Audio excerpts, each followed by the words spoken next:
বন্ধুরা, কয়েকদিন আগে আমি সিকিম ঘুরতে গিয়েছিলাম এবং সিকিম ঘুরতে যাওয়ার যে ভিডিও, সেই ভিডিও একটা আমি আমার এই চ্যানেলে পোস্ট করেছি। কিন্তু কথা হচ্ছে, আমি যখনই যেখানে ঘুরতে যাই তার কোনো নির্দিষ্ট পরিপাটি করে কোনো ব্লগ ভিডিও তেমন করে বানাই না। যতটা ক্যাপচার করি সেটাই আমি বিভিন্ন চ্যানেলে দেওয়ার চেষ্টা করি। তো এই চ্যানেলেও আমি দু একটা ছেড়েছি। তো আরও যে ভিডিওগুলো আছে সেগুলো আমি একে একে করে হয়তো ছাড়বো।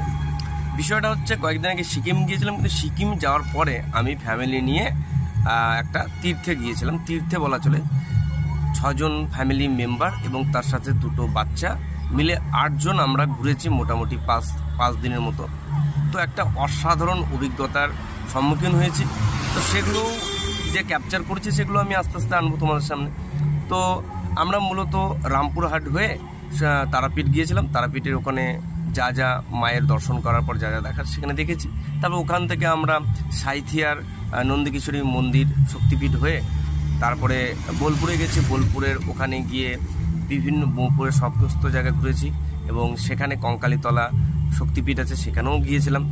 আর বীরভূমের যে নলহাটি, সেখানেও গিয়েছিলাম আমরা। তো বোলপুর থেকে তারপরে আমরা গিয়ে একদম সরাসরি চলে যাই নবদ্বীপ। নবদ্বীপে ওখানে মায়াপুরে স্টে করি, মায়াপুরের আশপাশটা ঘুরে নবদ্বীপে ঘুরি। নবদ্বীপে ঘোরার পর তারপর আমরা বাড়ি ফিরে আসি। তো এই হলো 5 দিনের ট্যুর। এই ট্যুরের মধ্যে অসাধারণ কিছু অভিজ্ঞতা। তোমরা ইতিমধ্যেই আমার শ্রী চৈতন্যের যে জন্মভূমি, সেই জন্মভূমির একটা ছোট্ট শর্টস তোমরা দেখেছো।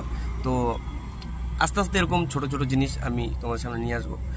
কিন্তু অসাধারণ একটা ট্রিপ ছিল, তোমাদের সাথে শেয়ার করলাম। তোমরা সবাই ভালো থেকো।